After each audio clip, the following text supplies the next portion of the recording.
Welcome to another epic show. We are empowering people and inspiring change. All right. Ready to roll. We are ready to roll. This is exciting. Hello, everybody. Ooh, hello, We everybody. are starting a new podcast and a new YouTube channel. Not really new, but continuing. A continuation of the YouTube channel, Exactly. the Epic YouTube channel. Welcome to the first ever Epic podcast. Yes, epic, empowering people and inspiring change. Yeah, we want to introduce what Epic stands for. Ruben, why don't we tell everybody why Epic? What is Epic? Epic was the beginning of a whole project when we went around the world on a helicopter. It started as a name. Exactly. And I think by the end of our trip, it ended up in a bit of a movement. Well, I think a movement's starting anyways. Yes, there's a lot of interest in following what we share during the trip. Yeah. And we just have that screen off. That's okay. That's okay, right? It's perfect. So we started Epic because we wanted to put a purpose on our around the world trip. Okay. And this purpose is linked with two passions that we both have. Mm-hmm. Those two passions are entrepreneurship and Healthy living. healthy living. Exactly. And we thought that Epic will be a good name to stick around that we can remember. Mm-hmm. We actually did a really epic trip. We did. We did. Now, you're around talking the about world. this around the world trip, but what did we do it in? What? What did we do it in? We flew around the world in a Oh, helicopter. yes, we did. We flew around the world and we did 2 world records Yes. on a helicopter, Yes. flying from Whistler, Canada, Mm-hmm. and arriving Whistler, Canada 96 96 days after. Wow. That was amazing. Incredible experience of our lives. Yeah. And Now, how many other helicopters have done that before? there we were did it. 18, so 18. we are number 19. Yeah. That went around the world in general, but to do this type of route, we're the second one to do it. Yes, and Yeah. we established 2 world records. Mm-hmm. We're very blessed for that to happen. Yeah. One was the fastest antipode around the world in a helicopter. Antipode is when you have 2 opposites of the world. You basically, if you do a hole here, you'll find yourself somewhere in the world, Yes. another place on the other It'd be side. interesting to see where the antipode of Whistler is. Yeah, I wonder if there's exactly. a Google app for that or something. I actually have to check it out. I can't remember. But Somewhere in the ocean. But it's somewhere south of Asia, Yeah. right? Yeah. South of Asia. Yeah. So we did the fastest Mm-hmm. on a helicopter on those 2 opposite points of the world. Yeah. And then kind of, I won't say mid of the trip, but probably a month after, Mm-hmm. we realized, oh man, we're set for a second world record. Yes, exactly. Something's happened like that, right? Yeah, You only yeah. find out later. Yeah. But we figured out that we're going to do the longest trip around the world on a helicopter ever. Mm-hmm. Well, the last guy that did it was Peter Wilson. Mm-hmm. And he was from the UK. And so his routing basically took him through the UK, France, and then straight over to Spain. Mhm. And where are you He, from? he didn't go to Spain, actually. No? Yeah, he did England, then he went straight to France and Italy. Oh, straight Right. to Italy from France. Okay. So since I am from Portugal, Yes. we Since you're thought, from I got to go to Portugal. Portugal. right? Exactly. And we were there. So we added a whole nother leg there, which added how many more thousands of kilometers? think it was, almost 10,000 kilometers? Close to it? 8 No, it wasn't that much. kilometers, not miles. Adding to the Yes, trip? yes. No, it was 2,000 something, I think. Oh, okay. Yeah, because it's just going to Portugal and then back up, it was about 2,000. So Okay. actually, one of our good friends of this trip, Mm-hmm. which was Evgeny Yes. from Russia, we're going to talk about him later. Yes, yeah. He sent him a message, said, "Oh man, you guys beat the longest trip," because he thinks that his trip was the longest, not really? going around the world, Okay. but actually the longest trip on a helicopter continuously, Just distance, yeah. distance-wise. Yeah. I don't know what he did, but he we said have something to- that he went to Australia or Yeah. back and forth from Russia and then with Greenland. Yeah. But he said, "Oh, you guys beat it," and it was. I think it is. Just mentioning Greenland brings back memories, good and bad. Yes. Yeah, so much to share about our trip. very And Greenland was an intense moment. It was, Yeah, yeah. it was. Yeah. So yes, this is about Epic. So Yeah. empowering people, inspiring change. So we started this trip. You came up with the name initially. To me, it was initially a name like, oh, that sounds like a great name, but a little cliche. Maybe. Cliche. And but then you started explaining what the purpose was behind it. And I was like, that's exactly what we want. Like we kind of knew what the mission was for the trip, but this name kind of brought it out. But then as the trip started, so we were doing conferences all around the world. So yes, I think we did all in all about 13. Not as many as we wanted because some got canceled because our trip was very delayed in certain sections. But what we started to find as we were doing these conferences, and the feedback that we were starting to getting was really strong, really positive.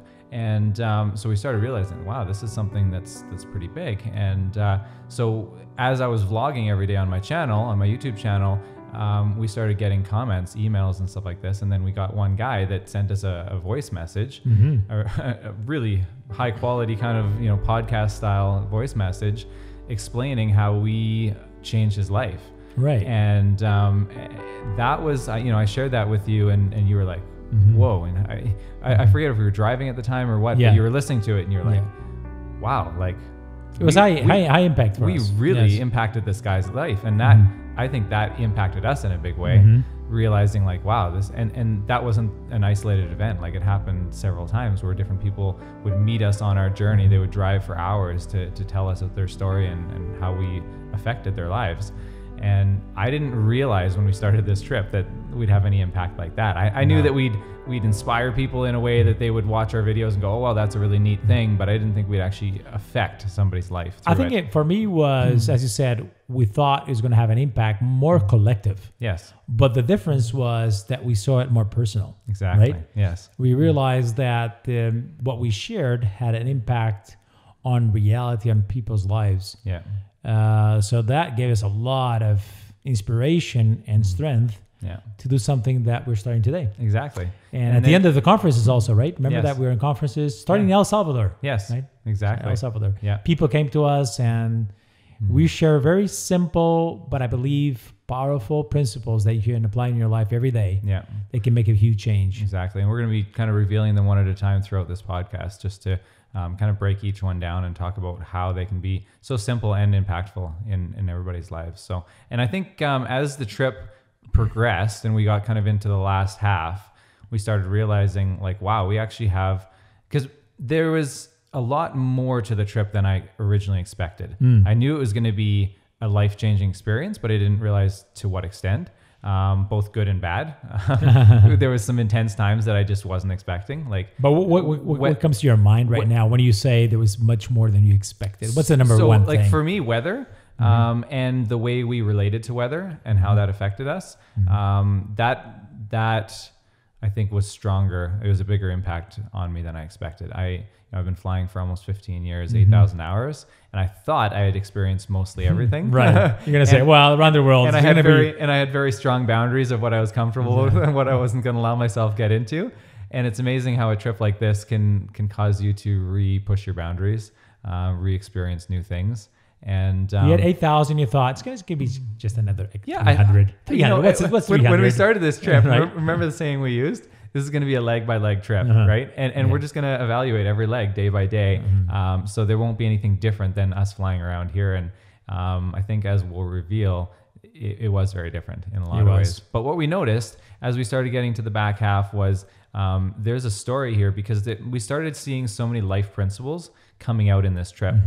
We talked about this in the first 3-4 weeks of the trip where there was so much coming at us in different ways. So our sensations were just overwhelmed because it was different cultures, different people, different food, different locations, and high pace. And it was so high paced. So the first 3 weeks, I remember us saying it felt like 3 years. Exactly. And then it kind of, because you get used to things very quickly, by the time we were a month and a half into the trip, it was like, wow, this feels like we've been doing this for a year. Exactly. Not like 5 years, but like a year, right? Yes. And so when we were starting to get closer to the end, it was like we started getting this analogy of we've experienced so many things on this trip that it's almost like a full life condensed down into 3 months, into 96 days. And we started just coming up with analogy after analogy of the experiences that we've had, real life experiences, and how they're affecting our lives and how they could affect other people's lives as well. So we decided at that point we need to write a book about this. Yeah. And we have started it. So we've started it. Yeah. As soon as we got back, we said, you know what, we can't. And that's a really good life principle right there. Is we talked about this in the last few days of the trip. We said when we get back home, we can't delay at all to let this book start, because we know that there's something that we need to share with people that can be powerful for their lives. And if we get back to our normal daily lives and just let the daily grind kind of get in our way, the book will never happen. And I can see that already. But this is the interesting thing. So within a week, well, before we even got home, we already set a date. Okay, this date we're going to start writing this book, and it was like the next Sunday, basically. And so that was an intentional decision that started the process. And so we got back to work. I was back to work the next day, and right back into flying students and everything. And my life was overwhelmed, but I already had it on my calendar. The next Sunday we're starting our book, right?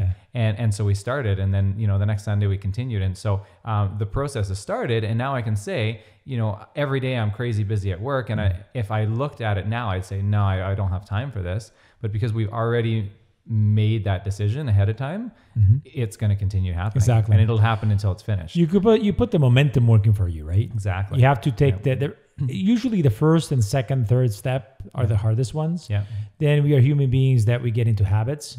And I won't say it's a habit that we think about the book, but it's just a routine that we know we have to commit to it. Exactly. And taking that first step is the hardest thing. Yeah. And we're going to go over that later. Well, so we're going to split this podcast into two different themes. So one is focusing on entrepreneurship, so empowering people. And then the second one is going to be inspiring change. And we'll talk about that a little bit later. So both of us, I would say, have an interesting history with entrepreneurship, starting young, at a young age. Yes. You're what you would call a serial entrepreneur, I think. That's the term for it. Why don't you give everybody just a little bit of background of who Ruben Diaz is? Yes. Well, I started very young, as you said, both of us. I was 21 when I started my first company in Portugal. Yeah. But before that, there's a little bit of background why that happens. And, there's not just one reason or two reasons.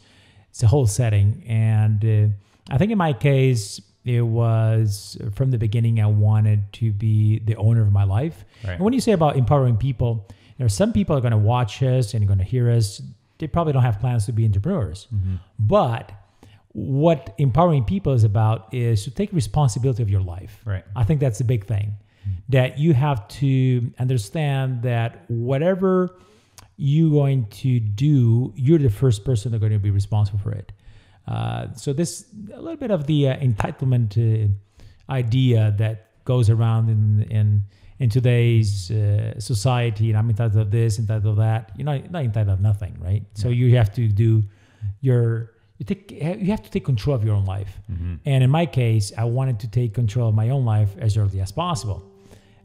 So I remember that I was a very small kid. I wanted to be entrepreneur, independent, and I loved geography. I've shared this story with you before in the setting. I love this. Yeah. But I wanted to earn a little bit of money, so I did handwriting. Some geography books. They were small ones. And I was selling to my father, my aunt, and my grandfather, my grandmother, my grandmother. And that drive to do something. And it was related to my passion. Yeah. And my passion at that moment was geography. I just loved geography. I was not able to travel much. Then I started traveling later. Yeah. But I wanted to learn everything about geography.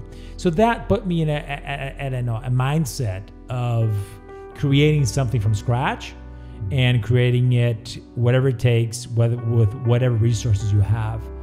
Because sometimes you say, oh, I don't have the conditions, I don't have the money, I don't have this and this and that, so you don't do anything. Yeah. And as we have shared a little bit, the first thing is taking the first step towards actually executing. Exactly. Because ideas are very easy, right? Yeah. You love that. You love that principle. Yes. Exactly. The ideas are easy. Ideas are easy, but execution is hard. So later on, I was promoting international magazines with Nancy, my wife, when I was at college. There was this company that we could distribute leaflets in universities, and we had a little stamp. There was a number that gave us commission, that whatever anybody would subscribe to will have a commission out of it. Right. And I was distributing these leaflets and putting it in different places of the universities. I could really see that the more effort and more work I would put in, the more commission would come at the end of the month, right? Exactly. And I got that idea, and I said, I got to do this. I love computers, and just starting that era of building your own computer. So this is 90, 91, 92. Yeah. 286, 286 computers. Before that, 80, 88 and all that. Yeah. So I was assembling them and selling. So I thought, okay, this is a good route to market. I'm going to promote it at universities. And I love technology. I'm going to build these computers and sell them. I got that same experience of the magazine promotion, and I put it working with my own company. It was just me. That's it. Yeah. Only thing. Right? Yeah.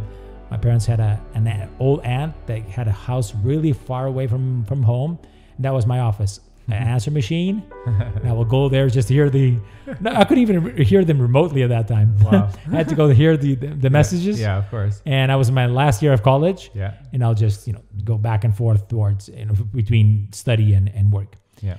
And I started my first company. I was 21, assembling computers. Then later on, I went and moved into software.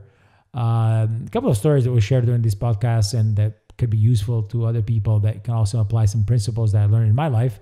But I went to software, and then, one thing pulled another, and did about 15, 20 companies in different areas of software. Yeah. And I've been very blessed of exiting companies and selling them. Mm-hmm. So my life has been building things from scratch and taking it to a point there's some value that somebody else sees, okay, this is good for our portfolio, and is acquired. Yeah. So that's my experience. But you also started very young. I did. Yeah. And you started in aviation, which is actually super expensive. Right? It is. Those machines are expensive. Yeah, right? It is. Yeah. So how did you start? Okay, just share that little story behind that first moment of getting acquainted with helicopters. Yeah, exactly. So I actually bought my first helicopter when I was 18.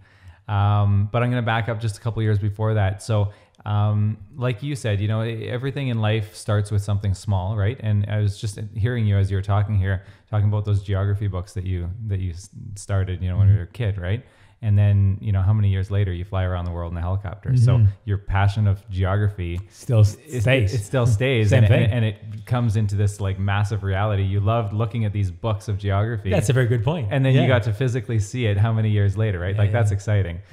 So for me, when I was more naive. Sorry, it was more naive. Yes. It got a little bit more sophisticated when you get older, right? And you're able to execute different things. That's just the way life is. It's amazing. And when you're intentional about it, you actually get to see that and see how that affects your life, right? So so when I was 16, my mom bought me a 15-minute helicopter ride, and that's like almost a loose term. Like it was she talked to somebody that we knew in our town. We lived in Hope at the time, small town, and so she basically said, hey, is there any way that my son could fly along with you for 15 minutes or something like that? Did she pay for it? And I think she paid for it, but it was very cheap. Okay. I don't know. Special price. Yeah, special price. And so basically they said, yeah, sure, we have a relocation flight or something, we can hop them in. So so I remember going there that morning and going through the hangar and seeing all the helicopters there. And it was just like, wow, I'd been dreaming of flying helicopters for a long time.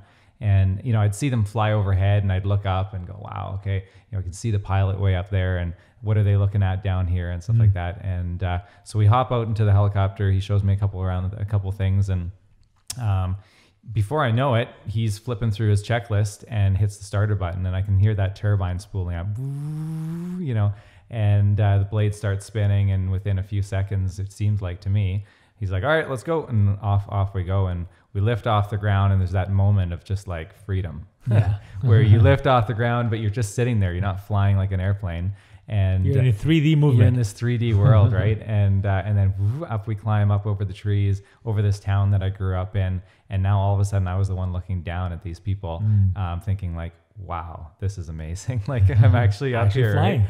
And I'm asking this guy, all these different questions. And actually one question that I asked him that still sticks out in my brain, I told my parents afterwards and they laughed and we didn't think much of it. But then years later, it makes so much more sense to me. I asked them a question. We lived in Hope, and Chilliwack is about a half an hour drive away. And I said, how long does it take you to fly to Chilliwack? He says, I don't know, about 12 to 13 minutes. And at the time, see, it's not funny for you because you're a pilot, but at the time, I laughed and I'm like, 12 to 15 minutes or 12 to 13 minutes. Why didn't he just say 15 minutes? Like, because everybody, when they're driving or whatever, they just round things to, whatever. Oh, it'll take me about a half an hour or something, right? And but when you're a pilot, everything is very specific. Precision. Right? So he had done that flight. He knew about how much it takes. And for him, about meant within about a minute or something, right? And so it was 12 to 13 minutes. Right. And I was like, it seems like it's such a weird thing to say. Oh, it did catch your attention. That precision. It did, yeah. And I was like, wow, that's interesting. And now I'm exactly the same way. Somebody asks me time for something and it'll be like, oh, that'll take me, I don't know, 46 minutes or so. You don't round things. You just go precision. And on this world trip, we had lots of fun with that, right? Like, when do you think we're going to get there? And we'd have it within the minute or whatever, right? That GPS. Remember that GPS? Yeah, GPS is wonderful. Look at GPS and saying in Greenland it's 7 hours. We only have fuel for 5 hours.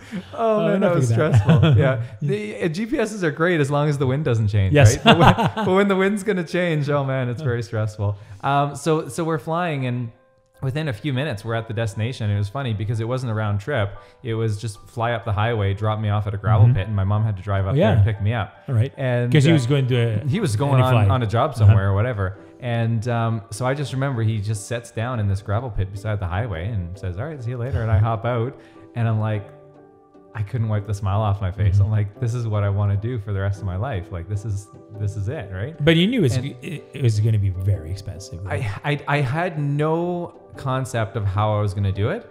I came from a family where, we had enough money to live, to get by, but that was it. There was no money for extra things. I didn't ask my parents for money for clothes because I worked at Panagopoulos Pizza at the time, and now it's Panago. And, I worked for the things that I needed to have for daily life, and I knew that they would give me what I needed for food and shelter and that kind of thing, but that was it, right?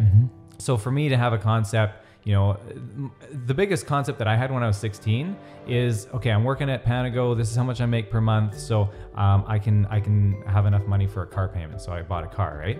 And so that was exciting for me, but to go to helicopter school was crazy. And so the idea was there, the seed was planted, but how I was going to make it happen, I had no idea. But you didn't know the cost. Did you know the cost at that time? No, you had no idea. When I was 16, I had no idea. So then I started researching when I got home. Okay. And so today I'm not going to really focus into all the details because I think as this podcast goes on, we're going to kind of delve more into our lives and different stories. But I'm just going to give you a real quick summary now. So then for the next 2 years, I basically put together a business plan. I thought of everybody I possibly knew who could lend me money, banks, whatever. And wait a second, because it took you, I didn't realize that, it took you 2 years. Yeah. Oh, 2 years from the flight? 2 years from the flight to the time I bought the helicopter. See, I've heard this story a couple of times because of our conferences, right? Yeah. By then, I just realized it took you 2 years. I didn't pay attention to that. I'm sorry. Okay. That's important. Yes. That is important. Yes. So from 16 to 18. To 18, yeah. So you were able to obviously manage that. That became extremely important for your objectives in life. Yeah. But you knew it was not going to happen immediately. Exactly. That's true. Yeah. There was a delay there already. And I mean, part of the delay, of course, was that I was 16. I was still in high school. Okay. But yeah, physically, there just needed to be enough time to make that plan come together. So I pitched this plan. I'm just going to buy a pair of socks. No, exactly. So I pitched this plan to my uncle in Germany. And my uncle is an amazing guy, but he was in Germany. He had come over to visit us in Canada. I had visited him a few times when I was really young. So I knew him, but it's not like an uncle that you go visit every weekend kind of thing, right? And my German was very broken. His English is very broken. So between the two of us, we can communicate, but it's not 100%. So I still remember we're on the phone and my mom's there on the phone as well and helping translate the things that he's not understanding because it's my German's bad and stuff. And so I gave him this plan and said, listen, this is exactly how much it's going to cost for me for 1 year to buy a helicopter with a partner, to build up 500 hours. When it's done, I'm going to sell my share of the helicopter and then I'll be employable. And this guy said he might hire me. So that's my chance. And but that was your idea. Yeah. To buy the helicopter. Yeah. From day one. From day one. Nobody told you. No. Listen, you got to buy a helicopter to do this. No, that was in an economical way. No, for sure not. Oh, man, yeah. Yeah.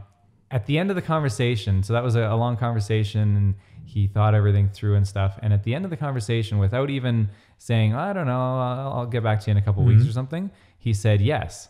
Yes. And and it was just You're like, not expecting that yes. No, so I wasn't fast, expecting that. And it was a moment of decision for me that, like, all of a sudden this it came from an idea to a reality, because somebody is going to bet on me. And it was also a big moment because up until then, big ideas had been just big ideas.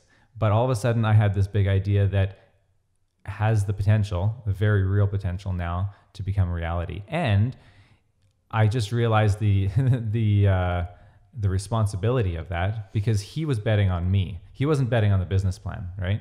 I pitched him a plan, and he was basically saying that, yeah, I trust you and I trust your idea, so let's go for it, kind of thing. So we're going to break here for a minute, and we're going to continue the story.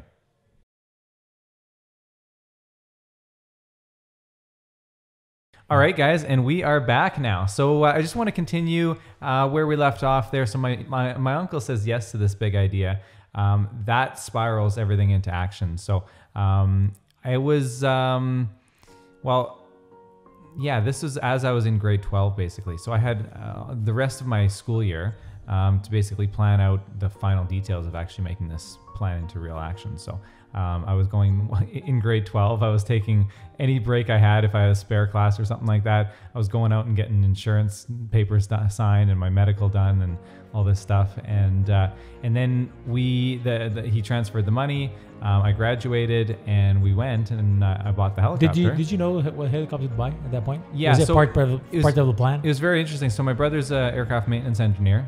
He's 5 years older than I am. Sancho.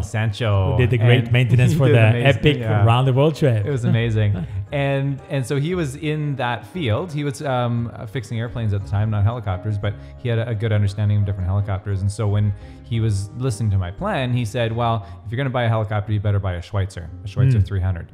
And I said, really? I don't even know what that is. And so I started doing research on that, and then found a school that actually had them. So kind of one thing led to the next. And as I did the research, I found that was the best helicopter for training. It was the safest helicopter out there and everything at the time. And so things kind of naturally progressed. And then it's a little bubble that moves around the sky a little bit slow. Exactly. Yeah. not too slow. It's not bad. It's not bad. Not quite as fast as an R66. Yeah. And but it was interesting that he said that, and then there was a school in Abbotsford that was flying them as a flight school and was selling them as well. And so that ended up being the guy that I went to say, hey, listen, I've got this big plan. I want to get my license with you. I want to build up 500 hours, buy a helicopter. And then when I'm done all that, I'm going to have my instructor rating. Would you be interested in hiring me? And so he sort of said, well, yeah, there's a chance I would do that. And that was enough of a spark for me to put the business plan together, go to my uncle, get the money. So you started doing the math and the business plan, the projections. Yeah. After you talked with him, or after way before. You actually had? Oh yeah, okay. So before you had the let's say the hope or the little promise of having somebody to hire you. Something that's interesting, I'll back up to that. It'd be interesting for this whole thing, this whole podcast and stuff like that. So I'm a Christian. I'm a Seventh-day Adventist, and so I have a belief that one day a week I don't work. So and that's not an exception thing where, well, sometimes if I have to, I will. It's just a life principle. I just don't. And it's on Saturdays. And so when I did that first 15-minute flight and I started coming up with this idea, a couple months later, I went to the owner of that company that I flew with that first time, and I just sat him down for probably an hour and just asked him all kinds of questions of what the industry was like and what it would be to get into helicopters and how much it costs and all these different things. How old was he? He was nearing retirement, so he was probably in his 60s, early 60s kind of. You were 18, right? And I was 17. No, I was 16 and a half at the time. 16 and a half. Yeah. And he was talking with a 16-and-a-half-year-old. Yeah. And of business course, of buying a helicopter. Well, he knew you were no, at the time he didn't know I wanted to buy a helicopter. At the time I didn't know I wanted to buy a helicopter. Oh, not yet. So this is where the plan started getting shaped, actually, through this conversation. How I'm going to fly. Right? Yeah. That was the question. So I told him at the end of the whole conversation, I said, listen, I'm a Seventh-day Adventist. He kind of knew that about us because he knew our family a little bit. And so I won't work on Saturdays. How is that going to work? And I remember still, he looked at me and he laughed. And it was, he didn't do it in a mean way or anything, but you have no idea what you're getting he just kind of broke out into a chuckle laugh kind of thing. And he said, okay, forget it. He looked at me straight in the eye and he said, you will never fly as a commercial helicopter pilot if you don't work on Saturdays. Oh, man. And how did that hit you? He was very direct, which was a good thing. I'm glad for it. He was very direct. And it was like, wow, okay. And I left the conversation. It was shortly after, a couple minutes after. How much did that affect you? Thanks for your time. It affected me in a strength building way because it's very hard. You know my personality a little bit now. Yeah. I'm a dog sledder. That'll come out later. Niche of the dog sledder. And so it's like it's very hard if my mind is set on something. It's very hard to deter me. Yeah. Unless I see all obstacles in the way and I say, you know what, this is just not practical. It just simply can't happen. I'm gonna try and find a way to do it. And so that's how it started. And so I started thinking, man, okay, he says I can't do it the conventional way, so there must be another way. And so I figured out after doing some research that if I became a flight instructor, that flight instructors typically they only fly 5 days a week. Some of them fly on the weekends, but it's not a normal thing. So if I could do that, that would be a way I could get into the industry and kind of build my experience and either continue doing it or branch out later. And so that was a path that I figured, okay, maybe this is the way I have to take. And it's a hard path because most people in Canada don't want to hire a flight instructor with low hours. And so that's when I went to Jerry at the time that owned BC Helicopters and said, you know, what would be a appropriate amount of hours before you would hire a flight instructor? And he said, a minimum of 500 hours. And he said, that's low, but you know, if I was really needing a guy, maybe then. And so I said, okay, so here's my plan. If I had 500 hours and I did all this, would you hire me? And there was, well, maybe, yeah. And so I don't know. I think at the time it was naive for him as well because he was thinking, okay, I'm going to get a student out of it. I'm going to get a helicopter sale out of it, you know, and then eventually an instructor rating out of it. And it was a win-win situation, right? Yeah, and I don't have to hire the guy because I didn't promise him. But if he works out, then maybe I will. And what happened? Part-time. Well, you got hired or not? Yeah. So basically, I bought the helicopter. I built up 500 hours in 1 year. That's a miracle story to begin with because it almost still went, 18, right? Yeah, still 18. Almost went without a hitch. There was a couple of dramatic things halfway through that were pretty intense. That'll be saved for another story. Yeah. And but at the end of it, I was able to sell my share of the helicopter and get out of it. And then it was like, okay, now what's next? So I went back to him and said, okay, I'm done. Everything's finished. Are you ready to hire me? And he said, you know what? I actually don't have any work for you right now. And that was like, whoa, okay. It was this first like real hit of realization of like, well, now what? Like, what if this plan doesn't work? And I'm an eternal optimist. So for me, it was like, yes, it's going to just go, right? And now is this reality of no, he's not going to hire me. Maybe he will someday, but not now. So it took me a year. I went and worked for a construction company, started driving equipment, and different machinery and stuff like that. And so, but that year, I can look back and say, well, it's just a quick year, no problem. But that year felt like an eternity because, you know, I was applying at lots of different companies and lots of companies were telling me what that guy said. The reality was true, you know, well, you got hours, but, you know, and it would always get to the conversation. Yeah, I'm interested. Why don't you come out and, you know, we'll check you out and stuff like that, see what you're like. And I say, okay, that's fantastic, but I don't work on Saturdays. Is there any way we can work around that? And they're like, yeah, some it was nice knowing you, but some not of really. them were polite, right? So some maybe were polite. I will call you later. Some were pretty direct, exactly. So you keep getting this false hope of like, yeah, maybe something's going to work out, and then it doesn't. And so that was hard. And we're going to talk about more of that at the end of the podcast here today, and then that'll be a principle we're going to continue with. So so that year went over, and then at the end of it, I don't want to make the story too long, but basically it was an ice storm. And I went back to this guy, to Jerry, and I said, hey, do you have any work for me? He said, no, I don't have anything going on, but my gutters are overflowing right now. They're all full of ice and branch leaves and stuff like that. And so if you want to clean out my gutters, sure, you can do that. That's the only thing I got for you. So I eagerly get the ladder, get up there and start cleaning out these gutters as fast as I can.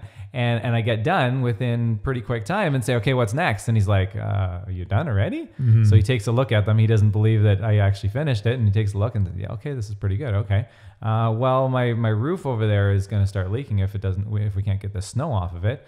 So why don't you shovel that off? And so I was like, oh, okay. So shovel that off and okay, what's next? The idea is that you were completely focused on getting your objective achieved, right? I had a motivation that I wanted to prove to him how hard I can work. Why would I clean something, a gutter of a guy, when I actually want to fly helicopters? Exactly. And this is the little bit of a fixed mindset when you go and you want to achieve something, but you think that the only step towards achievement is getting that ultimate goal, which is not true. No, exactly. That's a very good principle. Right? And you go there, look at it. Oh, do you have a helicopter for me to fly? Yeah. No, I'll come back later. Yeah, exactly. And then come back and get it. Oh, do you have a helicopter available again? Yeah. No. Okay. Then you do it 4 or 5 times. Oh, it's not working. Exactly. It's not working, right? Yeah. And you quit. And I could have had the mentality, sort of an entitlement mentality, saying, "Listen, I spent hundreds of thousands of dollars. I have a license. I'm ready to go. I spent the money with you. Exactly. Right? I deserve to fly. I deserve. Like, I'm not going to clean your gutters. Are you kidding me? And ultimately, you could have actually said also, listen, you kind of promised me this, right? Yeah. So what's holding you back? Right. You got my money. Yeah. And now I just want to work. Yeah. And that would have, in most occasions, closed the door right there. Exactly. Yeah. That's feeling of entitlement that you have. It's horrible. Yeah. And the way you face the challenges, because you had a major or the challenge to obtain what you actually wanted to achieve, which is going to be fly a helicopter and ultimately pay your uncle, because you were under pressure, right? I was under pressure. A lot of pressure. Yeah, exactly. And when that happens, and the guy turns back to you, that's a very interesting thing, because he turns to you and says, I have this to clean up. Yeah. And the first reaction would be for 18-year-old to say, what? No, exactly. Clean what? Yeah. Not even a clean helicopter is the gutters. Exactly. Right? Yeah. And that was the other thing, just backing up that year, I was only making barely over minimum wage working for this construction company. And so I was making enough money to scrape by living and then just pay back interest payments to my uncle. So, and that wasn't the plan. I had to talk to my uncle again and say, listen, it's not quite going according to plan here. It's a little bit of a delay. Are you okay with interest payments only for now until I can, get back to the principal payments? And he said yes. So there was this big pressure of, I got to get this thing paying back. And but that's a great thing for us to really take from this conversation. This first conversation is that you embrace whatever it takes of small steps to achieve the ultimate goal. Yeah. Because when the attitude you have towards those small achievements and the different routes that you take to achieve it, it's essential. Exactly. Because if you had have said no, you would have ruined the whole plan right there. Yeah. Never is the path straight to your goal or your destination. And that's something that I've learned over the last 15 years of this kind of process.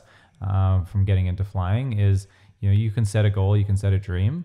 And we're going to talk about this in our next podcast. But never is the path straight to get there. All about planning. It's all about little roads, exactly like you're talking about. You do a major plan. Yeah. And as you say, we're going to talk about that. Yeah. Because we do a major idea of how things should work to achieve the goal. Yeah. But we got to be prepared for a lot of changes. Exactly. And micro and sometimes macro changes. In this trip, we're almost going to change our complete route, right? Yeah, we did. We are not going to go... Almost diverted off the whole thing and gave up the goal of achieving a world record. Right. Because we faced a roadblock that we couldn't do anything about it. Well, actually, we're always learning, right? We thought that we couldn't do anything about it. Yeah. We're really into a lot of stress at that moment, and we're going to go over it. But it's the feeling of being helpless because you can't do anything that depends on you any longer. Exactly. Right? Yeah. But then the attitude that you have towards the ultimate thing that you want to do is stick to the program, stick to the goal, and find ways to achieve it, but through a different planning. Yeah, and even if they don't necessarily, if it doesn't look like they're going to take you towards your path, but if it's something, if it's anything, just do it. Just start working on it, and you don't know how that's going to eventually come around and lead into the right path. But that same person, yeah, that then, to wrap up the story, yes, he gave you something, an opportunity, yes, that put you in a situation that really changed your life later, exactly, with his own company. What happened? Okay, so to finish off that story, basically, I ended up becoming his ground crew guy, so or his ground keeper. So that was like that was early spring. So then, as spring started coming, I was cleaning up branches and eventually started mowing lawns once the lawns started growing, and so I was his groundskeeper, and because I had my instructor rating and everything, I was ready to fly for him. And so one day it was like, hey, I've got this photo flight, you can go along with it. And so, okay, fantastic. So I did that. And then it was like, okay, I got this flight, and so you can do that. And then all of a sudden this guy comes along that was overweight for all of the other instructors that could fly. And so all of a sudden it was like, yeah, you can fly with this guy if you're willing to fly with this 18-year-old kid. And so I was like, yeah, okay, well, I'm ready to go. And he said, sure, I just want to fly, so let's do it. And so we did it, and that was my first student. And then through some people in church, there was a family of 5 people that were actually instrumental in getting you into helicopters. We'll talk about that another day. That's the power of chain connections. Yes, exactly. That's the later one. Yeah. They all decided that they wanted to learn how to fly, and they said, hey, Misha, will you teach us how to fly? So that was my next 5 students right there. So all of a sudden I had 6 students under my belt, and I was what you would consider to be a relatively decent hour pilot. So I was over 1,000 hours, and so then I was all of a sudden thrown into everything. So I was doing pipeline contracts. I was doing executive stuff. So for a company, just doing all their private flying and everything to business meetings and stuff like that. I was doing tours and photo flights and instructing. And so within an incredibly short amount of time, once it started snowballing, I was all of a sudden full-time flying to a point where I was flying almost 1,200 hours a year. And that was incredible for me. So as an instructor, I was moving up through the classes of instructors as quickly as you can. You started as a class 4 and you move up to a class 1. And I was just ticking the boxes and getting to a class 1 as quick as I can, which was fantastic because in my business plan, I had to move up to a class 1 instructor to get paid the highest salary that you can, or hourly that you can, so that I can pay back my uncle as quickly as possible. So I'm finally achieving this. And I remember I had this goal when I was, I don't know what age, of 17 or something like that I wanted to achieve a certain income per month. And it was just this dream number for me. And I remember the month that I hit that. And I was a class 1 instructor flying, 4 students at a time. And I hit that on that month. And I was like, oh, wow. Like that was a goal that I set years ago, and here it is, right? And it's like, wow, this is a good feeling, and so all of a sudden, like, I was saving up money like crazy and paying back my uncle, and I was like, this is fantastic, and so time was passing, and I was 23 at the time, and my boss pulls me aside and says, hey, just super casually, I'm looking at retiring, and any chance that you want to buy my business? Wow. And I was like, whoa. By now? Like right You're now, paying. like I'm just getting to the point where I'm getting comfortable with what I'm doing. I'm getting to be, a comfortable instructor, comfortable pilot, and everything's becoming good, and I'm just making decent money and everything. No, next challenge. But I had this dream since years that I wanted to be an entrepreneur like you, right? I wanted to be, the owner of my own time and destiny and stuff like that. So I had this dream for this, but it was this scary feeling like, whoa, this is beyond what I am capable of, right? And so I questioned that, and I was like, let me think about it. I said, don't get me wrong, like, I'd love to, but let me think about this. And, he told me how much it was going to be. And I was like, big swallow. Yeah, okay, well, let's see if that's possible. Because again, I had no savings. I had no way to put a big down payment to the bank and say, okay, why don't you finance the rest? You were paying your uncle, right? I was just paying my uncle back, and I still owed my uncle, exactly. right? And so that was a scary thing too. And so I'm like, the timing's not right, but the opportunity is in front of me. And so then my wife had just started working at BC Helicopters at the time. She was doing some office work, helping out. And So I said, hey, what do you think of keeping on doing what you're doing? Because at least you're getting a good grasp of that, and I wouldn't have to worry about that part of the business. And then I went to my brother Sancho and I said, we need somebody to do the maintenance. Do you feel like coming on as a partner and doing the maintenance side of things? I'll fly and Amy will do the office work, and we'll make this happen. And he liked the idea. And so all of a sudden this idea started becoming, again, more tangible, right? But we had no idea how we were going to get the money. So I'm not going to spend too much time today on that, but it took 8 months basically from the time he asked me to the point of the bank saying yes, lending us the money, the lawyers signing everything. So on December 5th, 2008, we bought the business. And it happened. Long process. That was a scary day, but it was an exciting day. We looked at the financials. The business had been doing the best it had ever done for the last 6 years. So the financials were fantastic, which was exciting for us because we thought, okay, if they can continue this way, we can pay off the business. It's not that big of a risk. If you guys remember, the end of 2008, the economy collapsed. So we bought the business basically as the economy was collapsing. We could see it, just the beginnings of it, as we were signing the papers, but we didn't have a clue what was happening. The next class was half the size. The next one after that was half the size again. So we went from 12 students basically down to 2 or 3 students. It was a dramatic shift. So we started out with this amazing, big, awesome idea and plan of owning this business. And then that happened. And things change. And yeah, exactly. And so that was 2008, and I'm looking back 10 years later, because it's 2018 right now, and business is not quite where it was at the time. We don't have 12 students, but it's never been better. So we have 8 students right now. We're booked solid, and we're booking our next classes already, and things are fantastic. And it's exciting to see where it is now and what the plans we have for the future for it, because we have some really exciting things in the pipeline.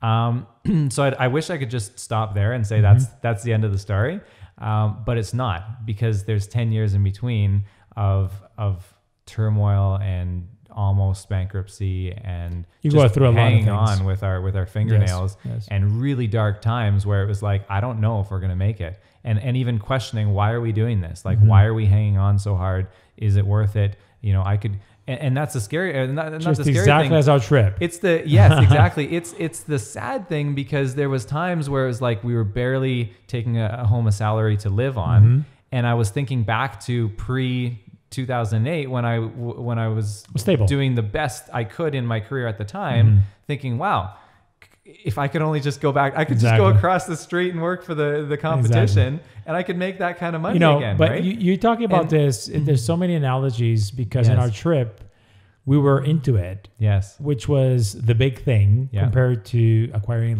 a business. Anybody that acquires a business or starts a business, he has a responsibility towards that business, right? So something has to happen. Either be successful or close it down, but you have to go through it. Yeah. And that's all the thoughts that you have. During our trip, we had situations that were so complicated that could be a temptation to quit. Yeah. And temptation to quit is something that usually comes when challenges are big. Exactly.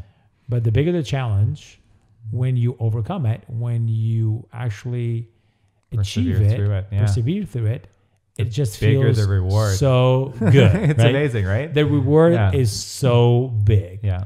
And ultimately, when we arrived in Whistler, after those 96 days, I will never forget that day. No. When we were coming in. The emotions were strong. From Squamish to Whistler. Very strong, because we felt reality. Yeah. And we delayed that moment in our minds when we were in Russia, for example. Yeah. We never allowed ourselves to think about it. We couldn't even focus on it anymore. We had focused on it for so long. But we discussed this. We couldn't. We said, it could be in a week. It could be in a week. No. Don't think about it. Don't think about it. Don't think about it. We could see our families in 6 days. Don't think about it. Because it was we knew that there were so many things yet to go through that we had to conquer and to overcome, that it was not good for our brains to relax and just enjoy the reward before it was actually done and has happened. So that reward, that delay of reward, the way you manage it in your brain is also something we're going to discuss on this podcast, is how much can you handle of delaying a reward. Exactly. And we're going to wrap up this podcast here in the next minute or so, but I just want to leave with this thought and then kind of spiral that into next week's podcast. So we're going to be doing this on a weekly basis. So if we had known, if we had known in the beginning, before we started this trip, what we know now about the trip, every detail of the trip, I think with confidence, we would say we wouldn't have done it. Now hear me out for a second. Okay, I know you're going to disagree. I was almost going to interrupt you, but go ahead. But just a second. So if we compounded one on top of the other, every challenge that we were going to face and every emotion that we felt at the time, because there's a difference between the way we feel about it now back, with the accomplishment having been done and lived through it, right? But if we were to know right now every emotion that we're going to feel along the way, every obstacle we're going to have to face, and how hard that's going to be on us, and we could feel it all at once, because we can't feel that now anymore. We can remember, but we can't feel it all at once, right? But if we had known that when we started, we wouldn't have set off. I agree. There's a beauty in not knowing the details of what's ahead. Oh, wait a second. Okay, so you're saying that if we didn't know that actually we're going to be able to achieve, right? Yes. Oh, absolutely. Yes. And you think about those challenges, those moments. So you want to go through that? No, exactly. No, I don't want to go through that. Knowing now the challenges that we went through and how hard they were on us, if you could just stack them all up. If you said there's one in front of you, okay, let's go through it. If there's two, maybe. But you stack them all up one after another in 96 days, we would have said no. We would have said it's not worth it. The risk, because everything in life, and this is a great principle we're going to use, everything in life is risk versus reward, right? And that's in business and that's in our personal lives. And so if you would have stacked them all up, to me, the risk would have been too high versus the reward. We had some pretty scary times on this trip, right? And I think we had like 5 or 6 times during the trip that we saw things going really bad. Exactly. And so me looking at my family and looking at my life, I would have said, no, the risk is not worth it. The reward is big. And don't get me wrong, the reward was big, but the risk was not worth it. But not knowing those things ahead of time and just saying, you know what, the reward is big enough. We know there's calculated risk and we're willing to take it, right? And that's with everything in life. So if you look back at anything that you've done that was big in your life, there's things that were beyond the original calculation, right? And so when I look back at all the things that have happened in my life, big and small, there's so many parts of them that I say, wow, I wouldn't want to go through that again, right?